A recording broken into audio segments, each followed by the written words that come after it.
इस वक्त मौजूद हैं ग्वालियर के टनकपुर गांव में। जी हां, टनकपुर वही गांव है जहां पर अंजू रहती थी अपने पिताजी और भाई के साथ। हालांकि अंजू की शादी हुई थी राजस्थान में, लेकिन अंजू अब पहुंच चुकी है पाकिस्तान, और पाकिस्तान में जाने के बाद अंजू बन गई है फातिमा। लेकिन अंजू से फातिमा बनने तक का जो सफ़र रहा है उसका, वो कैसा रहा है, और सबसे बड़ी बात यह है कि किस तरीके से वो इस मुकाम तक पहुंची कि अंजू को आज अपना धर्म बदलना पड़ा, अपना नाम बदलना पड़ा सिर्फ शादी करने के लिए, और वो भी पाकिस्तान में जाकर। ये आप सामने की तरफ देख रहे होंगे, ये जो घर है, इसी घर में अंजू अपने पिता गया प्रसाद और डेविड जो उसका भाई है उसके साथ रहती थी। और यहाँ पर आप देख सकते हैं कि पीछे की तरफ ये मकान बना हुआ है, और आगे की तरफ यहाँ पर टनकपुर गांव में जहाँ पर वो लोग रहते थे, आगे की तरफ ये छोटा सा बगीचा है जिसमें बहुत सारी सब्जियां और फल वगैरह जो गया प्रसाद है अंजू के पिता वो उगाते। ये पूरा का पूरा गांव है, बहुत बड़ा गांव है ये ग्वालियर के आसपास का। लेकिन क्या कुछ घटनाक्रम रहा है, किस तरीके से ये जो वाकया हुआ है कि अचानक से ये सब सारी चीज़ें नहीं हुई। 2-3 साल से लगातार ऐसा बताया जा रहा है कि 2-3 साल से लगातार अंजू पाकिस्तान जाना चाहती थी, और उसके लिए उसने बाकायदा पासपोर्ट बनवाया, वीज़ा बनवाया। 2 बार पहले वो असफल हुई, लेकिन तीसरी बार वो सफल हो गई, और उसके बाद में फिर वो पाकिस्तान पहुंच जाती है। पाकिस्तान जाकर वो वहाँ पर निकाह कर लेती है। हमने एक सरकारी दस्तावेज़ भी आपको दिखाया है पाकिस्तान का, जिसमें ये सरकारी कोर्ट के सामने जाकर उसने निकाह किया है नसरुल्लाह से। लेकिन क्या कुछ उनके पिताजी का कहना है, क्या कुछ उनके भाई का कहना है, इन तमाम बातों को लेकर हम बात करेंगे। और हम इस वक्त आ चुके हैं गया प्रसाद जी के आवास पर, और सामने गया प्रसाद जी मौजूद हैं। हम गया प्रसाद जी से बात करने की कोशिश करेंगे। जी गया प्रसाद जी, बहुत बहुत स्वागत है आपका टाइम्स नाउ नवभारत में। सवाल बहुत सारे हैं, हालांकि मैं ये समझता हूँ कि सवाल जब मैं पूछूंगा तो हो सकता है आपको कुछ अच्छा ना लगे। सवाल पूछने में हमें भी अच्छा नहीं लग रहा है, लेकिन परिस्थिति ऐसी है कि हमें वास्तविक परिस्थिति से दो चार होना पड़ेगा। अंजू पाकिस्तान में है। सबसे पहला सवाल मैं ये जानना चाहता हूँ कि अभी जब से अंजू पाकिस्तान गई है, क्या आपसे कोई बात हुई, कोई व्हाट्सएप पे चैट हुई, कोई वीडियो चैट हुई, उसका चेहरा देखा आपने, कुछ बात हुई आपसे उसकी? नहीं सर, मेरी तो बात नहीं हुई है काफ़ी समय से। और क्योंकि बेटियों से बात करने में जो भी बातचीत बेटी लोग बात करते वो अपनी मम्मी से बात करता है, पर इस तरीके के कोई मेरे पत्नी से कोई इस तरीके की कोई बातचीत नहीं हुई है आज तक। मतलब मैं बता रहा हूँ, कभी इस तरीके की कोई वार्तालाप नहीं हुआ कि मैं इस तरह उधर जाऊँगा। और हमारे परिवार में किसी को भी इस प्रकार का नॉलेज नहीं था कि ये क्या किसी को कुछ करेगा इस तरीके से। मतलब आपने कभी कल्पना भी नहीं की होगी कि ऐसा हो सकता है, और ऐसा होगा भी तो सोचा भी नहीं पाकिस्तान में ऐसा होगा। पाकिस्तान मैंने ऐसी बात कभी हमारे मन में भी नहीं आया है, हमारे दिमाग में भी नहीं आया है इस तरीके की बात है।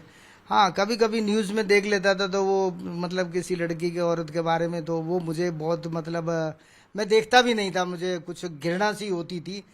तो अब पर मुझे क्या पता था कि मेरे ही साथ ऐसे होने वाला है। अब चूंकि ऐसा हो चुका है, और वास्तविकता ये है कि अब अंजू, जैसा कि हम लोगों को सबको जानकारी मिल रही कि उसने फातिमा नाम रख लिया है और वो वहाँ जा चुकी है। लेकिन जब ये अचानक से तो हुआ नहीं होगा, उसके दिमाग में बहुत सारी चीज़ें चल रही होंगी, और फिर धीरे धीरे इस अंजाम तक पहुंची कि वो पाकिस्तान चले गई। कभी भी आपको या आपकी पत्नी को या उसकी जो बहनें हैं उनको कभी कोई इस तरीके की भनक नहीं लगी कि सोशल मीडिया के माध्यम से वो किसी से प्रेम करने लगी है? नहीं, एक्चुअली क्या है कि वो अपने दोनों बच्चों को लेकर के वहाँ रहती थी। तो एक बेटा बेटी है उसको, और हस्बैंड है वो भी जॉब करते हैं जी। और ये लड़की भी जॉब करती है। तो ये लोग अकेले ही रहते हैं, दोनों लोग सोसाइटी में रहते हैं। तो ये कहाँ पर रहते हैं? ये भिवाड़ी राजस्थान में। भिवाड़ी राजस्थान, हाँ जी, कोई सोसाइटी है वहाँ पर रहते हैं। एक्चुअली मैं काफ़ी समय हो गया, मेरे को 3 साल से ऊपर हो गया होगा, मैं वहाँ गया भी नहीं हूँ 3 साल से। मैं शादी तो आपने की थी, जो आपके दामाद शादी मैंने ही की थी बेटी की। शादी को 2005 में 6 में किया था, इसे मेरे ठीक से याद नहीं है, इतने करीब। हाँ, 2005 या 6 में शादी किया था। तो शादी के बाद अच्छा इनका जीवन चल रहा है, सब कुछ सही था। बच्चे भी हैं? 2 बड़े बड़े बच्चे हैं? हाँ जी 2 बच्चे हैं, 14 साल का बेटी है जिसका नाम है, और एक छोटा बेटा है 5 साल का। वो स्कूल पढ़ते हैं अभी? जी हाँ, दोनों बच्चे स्कूल में, अच्छे स्कूल में पढ़ रहे थे, दोनों मिलू के अपने बच्चों का गुजारा कर रहे और अपना रेंट में रह रहे वहाँ मात्र 5-6 हज़ार रुपये किराया वहाँ पर है, क्योंकि बाहर भी रहते तो 3,000 देना पड़ता है, इसलिए 1,000-2,000 थोड़ा अच्छी सोसाइटी में रहने बच्चों के कारण से थे वो लोग। बस तो ठीक ही ठाक चल रहा था, पर कभी भी हमने या हमारे बच्चों ने, यहाँ तक कि मेरे ख्याल से दामाद से मेरी कभी कभी बात होती थी, वो फोन करता कभी 1-2 बार में मेरे को, या मैं कर लेता था, बेटा कैसे हो, बस इतनी सी बात होती। कहता हाँ पापा मैं ठीक हूँ बस। मतलब आप अपनी मर्यादा में रहते थे, जितनी दूरी बनाकर मेरे 3 दामाद हैं, मैं दामाद लोग मेरे को बहुत कम फोन करते हैं, तो मैं भी उनसे कम ही। अभी कितनी बच्चियों की शादी कर दी आपने? मैंने 3 बेटियों की शादी कर दी सब। और टोटल कितने बच्चे आपके? हाँ, टोटल मेरे 6 बच्चे हैं, 5 बेटी 1 बेटा है।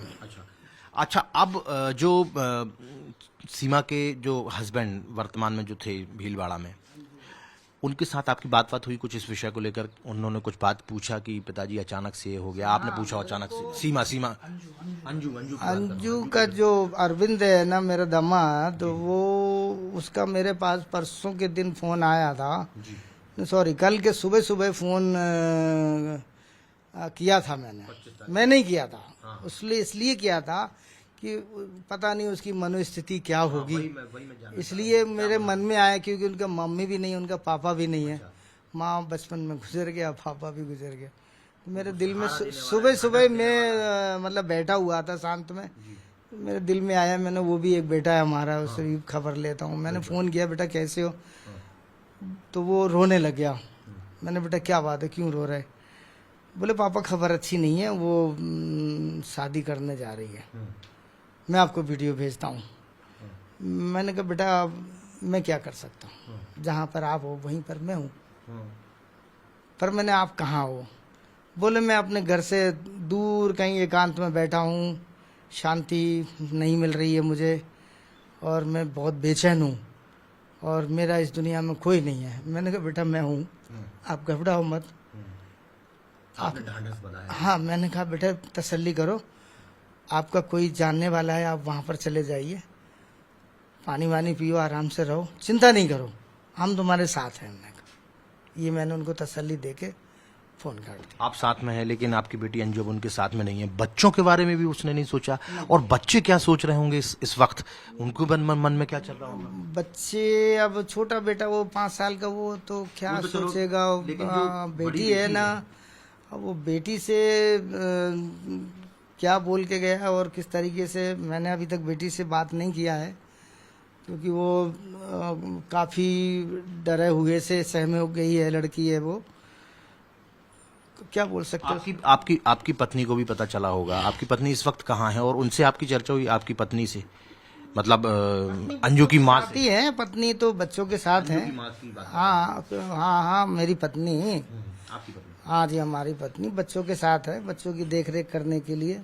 इस विषय में चर्चा हुई अंजू ने? नहीं, ऐसी कुछ नहीं, ऐसी कोई बात नहीं है, कोई चर्चा नहीं हुई इस विषय में। और वो बच्चों के कारण से देखने के लिए कभी हमारे पास रहते, कभी बच्चों के पास चले जाते, हम लोग बारी बारी से, कभी हम भी चले जाते थे। तो बच्चे जॉब कर रहे हैं हमारे, कोई कहीं कर रहा है, कोई कहीं कर रहा है, ऐसे अपने जॉब कर रहे हैं बच्चे। अच्छा, ये बताइए कि अंजू की परवरिश कैसे हुई? मतलब सब जब पैदा होने के बाद में सुनने में आया कि शायद वो नाना नानी के घर पे भी रही, फिर वहीं पे पढ़ाई लिखाई हुई, मतलब एक पूरा उसका अभी तक का जीवन किस तरीके से रहा? बहुत ज्यादा कोई कष्ट रहा, कोई परेशानी रही? उसका जीवन बहुत सरल जीवन था, और ज्यादातर मेरे ससुराल वालों ने ही उस बच्चे को दूध पीने तक कि उस दूध पीने के बाद उसको छुड़ा के अपने पास नानी ज्यादा प्यार करती थी, क्योंकि उनकी पहली बेटी की पहली संतान थी, इसलिए उनको बहुत प्यार आया, तो वो नानी के साथ रहने शुरू किया।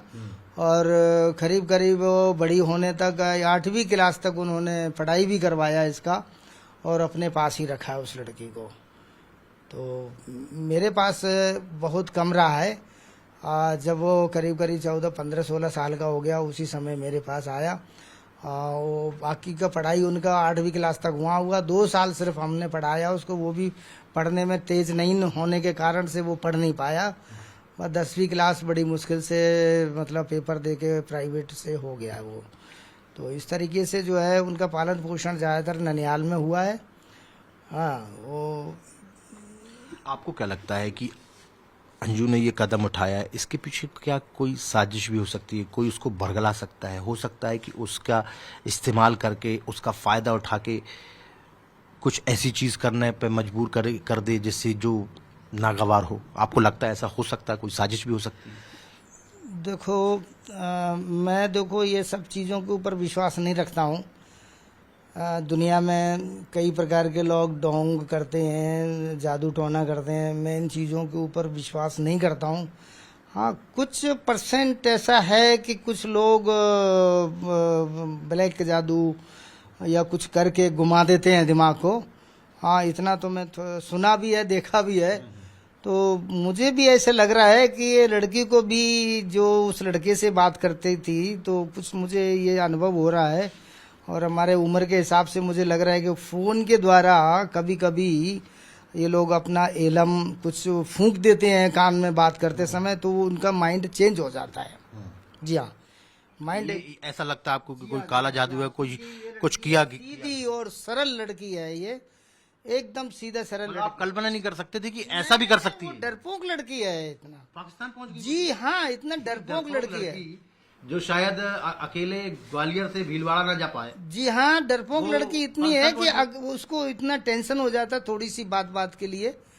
और मतलब सनकी टाइप का बच्चे है वो, पर डरपोक बोलता हूँ मैं तो, उसको डरपोक भी है वो।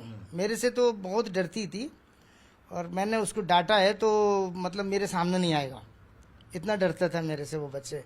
पर मैं इसकी कामना नहीं कर पा रहा हूँ कि जो इतने डरने वाली लड़की वो इस तरीके से कदम कैसे उठा ले। यहाँ मेरे मन में कुछ एक 20-25% मेरे मन में ही ख्याल आ रहा है, इस बच्चे को कुछ ना कुछ एलम करके, गलत एलम करके इसको अपने पास बुलाया गया है। अच्छा, क्या आपको ये लगता है कि क्या एक ये भी साजिश हो सकती है कि भारत से इस लड़की को बुलाया जाए और फिर इसका टेररिस्ट एक्टिविटीज़ में भी इस्तेमाल किया जाए, या कुछ इस तरीके की एक्टिविटीज़ में इस्तेमाल किया जाए जिससे कि भारत को एक संदेश दिया जाए कि भारत की बच्ची के साथ भी हम ऐसा कर सकते हैं? क्या आपको लगता है ऐसा भी हो सकता है? भाई, इस मामले में तो मैं नहीं कुछ भी बोल सकता हूँ, क्योंकि इस मामले को मैं वो दूसरों के दिमाग के लिए मैं नहीं जान सकता हूँ। अब जो हमारे भारत से जो बेटी गया, तो उनके साथ कुछ भी गलत हो सकता है। और मैं तो ये जहाँ सोचता हूँ कि अपने परिवार में रह के जो बच्चे खुश रहते हैं, बाहर जाने के बाद में उनको कहाँ सुख मिलेगा। अब आप क्या कहेंगे? अब तो 30 दिन का वीज़ा पे गई थी वो, तो कोई जानकारी मिली आप लोगों को वापस आने वाली हो, या 2-4 दिन में आ जाए, या 30 दिन में आ जाएगी वापस? क्योंकि जैसे ही वीज़ा समाप्त होगा तो वहाँ से डिपोर्ट करेंगे, उनकी मजबूरी बनेगी कि भारत की रहने वाली हो, आप भारत जाओ, पाकिस्तानी तो भगा देंगे वहाँ से, फिर क्या होगा? अब उन्होंने जैसा भी कदम उठाया, अब इस वो यहाँ आती तो यहाँ आती तो हम, हमारा फैमिली कोई भी उसको मतलब देखना भी पसंद नहीं करेगा, स्वीकार नहीं करेंगे? जी नहीं, बिल्कुल नहीं। इसलिए कि वो प्रेम करके भाग गई, या इसलिए कि धर्म परिवर्तन भी कर लिया? अपने 2 बच्चों को छोड़ करके क्यों भागा? अकेली होती तो फिर भी चल जाता। जी हाँ, आज उनका अनमैरिड होता वो बात अलग थी। मैंने अपनी जिम्मेदारियों को ईमानदारी से समझती है, उसके 2007 में शादी करके उसको अच्छा दाम्पत्य जीवन बिता रहे थे वो लोग। उसके बाद ये अचानक से क्या ऐसे दिमाग में आ गया जो एकदम से लाहौर पहुंच गया। अब पता नहीं उनके दिमाग में कितने समय से चल रहा था, मुझे तो ये भी पता नहीं, क्योंकि मैं तो 500 किलोमीटर दूरी में रहता हूँ। राजस्थान मेरे ख्याल से 500 किलोमीटर और 400 किलोमीटर तो होगा यहाँ से। तो एक मैं बापू होने के नाते से बेटियों से कम बात करता हूँ। दामाद से आपकी बात नहीं हुई कि ये सोशल मीडिया पे वीडियोस डालती थी, पोस्ट डालती थी, आपको कुछ जानकारी? इसलिए बात नहीं हो पाती कि वो जो जहाँ जॉब करते हैं उनका फ़ोन चालू नहीं रहता है, तो रात को कभी 10 बजे आता है, कभी 11 बजे आते हैं। जब उनका आने का टाइम होता है मेरे सोने का टाइम होता है, वो जब सुबह चले जाता तो मेरा जगने का टाइम होता है, इसलिए उनसे भी मेरा कम संपर्क हो पाता है। जब कभी कभार मेरे मन में आता है कि मैं थोड़ा अपने दामाद से बात कर लूँ, तो वो फ़ोन नहीं करते, मैं ही फ़ोन कर लेता हूँ। अच्छा, जब से आपको ये पता चला कि अब अंजू फातिमा बन गई है, तो कैसा लग रहा है? मतलब कि फातिमा, इस बात को सुन करके तो मेरे तो अंदर ऐसे लग रहा है कि मेरे जो हृदय है ना, उसमें किसी ने मेरे अंदर एक बॉम्ब रख करके फोड़ दिया। तो मुझे तो ऐसे लग रहा है कि मेरे जो अंदर आंतड़ियाँ और जो मेरा हार्ट है, मेरा फेफड़े, वो सब बशम हो गया। मुझे तो इस तरीके से फीलिंग हो रहा है।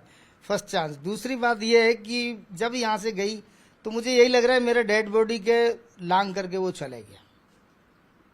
हमारे चैनल के माध्यम से, क्योंकि पाकिस्तान में भी हमारा चैनल चलता है, पूरी दुनिया में हमारा चैनल चलता है, आपकी बात सुन रही हो सकता है कि आपकी बात सुनकर कुछ मन में उनके भाव उत्पन्न हो। कुछ बोलना चाहेंगे अंजू से? अंजू यदि सुन रही है, मैं सिर्फ एक बार, आज में मेरा शायद मन में कुछ जिज्ञासा, कुछ बोलने का जिज्ञासा है।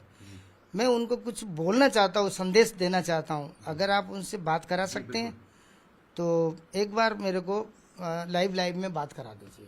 लाइव में बात करना चाहेंगे आप? जी हाँ, मैं उस लड़की से बात करना चाहता हूँ। हाँ। क्योंकि मेरे जीते जी या मेरे मरने के बाद मेरा जो रचने वाला है, मुझे बनाने वाला है, मुझसे वो पूछेगा, तेरा बच्चा था, तेरे नाम का बच्चा था, तूने उसको क्या एक बार कोशिश किया बात करने का? अगर मैं ऐसा नहीं करूंगा वो मेरे ऊपर दोष आएगा। मतलब अपने पिता होने का धर्म आपने हाँ। तो मैं आखिरी बार उससे एक शब्दों में बात करना चाहता हूँ, बस सिर्फ 2 शब्द बात करूंगा। फिर भी आप अभी भी पूछ सकते हैं, हम आपकी लाइव तो बात कराएंगे, लेकिन अभी भी ये वीडियो जो वो देखेगी तो हो सकता है कि वो आपको खुद कॉल करके बात करे। आपकी अंतिम बात कब हुई? अगर उसको मेरे लिए प्यार है, थोड़ा बहुत भी, उसको ये मालूम है मैं किसका खून हूं, मेरी शुरुआत कहां से है, किसकी परवरिश हूं मैं, अगर उसे थोड़ा भी 1% भी अगर बाप का ख्याल आया है मन में, तो फोन करने के लिए मैंने बंद नहीं कर रखा है। फोन चालू, वो कभी भी फोन कर सकती है। मैं कभी अपना नेट बंद नहीं करता हूँ, कभी अपना मोबाइल बंद नहीं करता हूँ। आप बोल रहे हैं और कि आप कभी भी मैं ऐसा नहीं करता हूँ कि मतलब कांटेक्ट ना करूँ। फोन आएगा मैं अवश्य पूछता हूँ, भाई कौन हो आप थोड़ा नाराज किसी कोई मेरे अंदर कुछ गलतियां नहीं है तो मैं नहीं चाहता कि मुझे डरने की आवश्यकता है। आप थोड़ा नाराज भी हैं। आप बोल रहे हैं कि अब मेरी जी हाँ, लाश को लांग कर गई है, तो हो सकता है कि वो डरी हुई हो, आपसे बात न कर पा रही हो, डर के कारण कि आप नाराज हो बहुत ज्यादा। नहीं तो इसका मतलब ये थोड़ी है कि डर का मतलब है कि तुम जो माँ से बात कर ले, माँ से बात कर ले, बहनों से बात कर ले, पति से बात कर ले, किसी से भी बात कर ले। नहीं, मैं एक बार उससे ये बात करना चाहता हूँ, तूने ऐसा काम मतलब क्यों किया? बस सिर्फ इतना पूछना चाह रहा हूँ मैं। मैंने क्या तेरे को क्या गलत पैसा कमा के मैंने बड़ा किया क्या तेरे को? ईमानदारी से आपने परवरिश की, ईमानदारी से पैसा कमाया और उसी ईमानदारी की पैसे से परवरिश। किसी के ठगाई का या किसी का मन को दुखा के मैंने तेरे को दूध नहीं पिलाया माँ ने। हमने भी अपने खून से सींचा तुझे, तो क्या मेरे खून में कमी रह गई थी क्या मेरी परवरिश में बेटे, जो तूने ऐसा काम किया? बस मैं इतने से बात करना यही पूछना चाहती। तो देखिए, यदि अंजू सुन रही हैं, जो कि सुन रही होंगी निश्चित तौर पर हमारी बात, क्योंकि ये ब्रॉडकास्ट जो है पूरे दुनिया भर में जा रहा है। आपके पिता गया प्रसाद आपसे यही पूछना चाहते हैं कि पूरी ईमानदारी के साथ, पूरी लगन के साथ में कभी किसी को दुख नहीं दिया, किसी को परेशान नहीं किया, मेहनत के पैसे से आपकी और आपके भाइयों की, बहनों की, सबकी परवरिश की है, फिर बावजूद उसके आपने इस तरीके से क्यों किया?